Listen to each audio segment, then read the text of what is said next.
कभी ICICI bank में काम कर चुकी सेबी प्रमुख अपने पुराने सहयोगी चंदा कोचर को बचाने में जुटी है। जब देश की सभी बड़ी जांच एजेंसी चंदा कोचर के खिलाफ कार्रवाई कर रही थी, वैसे में सेबी बीते 2 वर्षों से चंदा कोचर के खिलाफ कोई कार्रवाई नहीं कर रहा।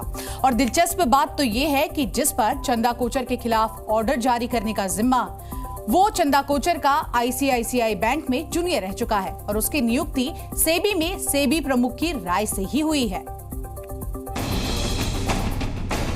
एक के बाद एक कई आरोपों से घिरी सेबी प्रमुख माधवीपुरी बुच पर आईसीआईसीआई बैंक को फेवर करने का आरोप लगता रहा है। अभी तक आरोपों में यह खुलासा हुआ है कि आईसीआईसीआई बैंक के साथ सेबी प्रमुख का संबंध प्रोफेशनल से ज्यादा पर्सनल है। जी ग्रुप की ताजा पड़ताल में यह साफ हुआ है कि सेबी प्रमुख को जब भी मौका मिला, उन्होंने आईसीआईसीआई ग्रुप को हर तरीके से मदद करने की कोशिश की।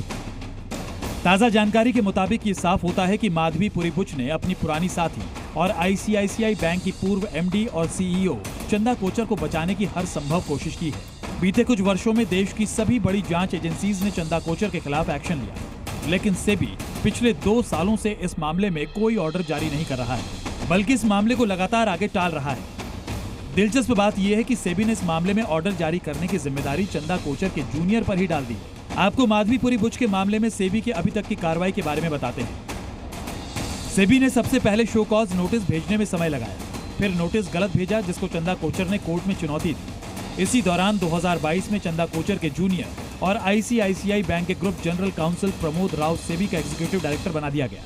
जब प्रमोद राव सेबी में एग्जीक्यूटिव डायरेक्टर बनाया गया था, उस समय कई और ब्यूरोक्रेट्स ने सेबी में एग्जीक्यूटिव डायरेक्टर के पद के लिए आवेदन दिया था, लेकिन सभी आवेदनों को दरकिनार कर आईसीआईसीआई बैंक के प्रमोद राव को सेबी में एग्जीक्यूटिव डायरेक्टर बना दिया गया। इसके बाद सेबी प्रमुख ने खुद को चंदा कोचर मामले से अलग करते हुए इस मामले में ऑर्डर पास करने की जिम्मेदारी आईसीआईसीआई बैंक से सेबी में आए एग्जीक्यूटिव डायरेक्टर प्रमोद राव को सौंप दी। यहाँ दर्शकों के लिए ये जानना जरूरी है कि प्रमोद राव चंदा कोचर के जूनियर के तौर पर काम कर चुके हैं, तो ऐसे में सवाल उठता है कि क्या इसी वजह से चंदा कोचर पर ऑर्डर पास नहीं हो पा रहा?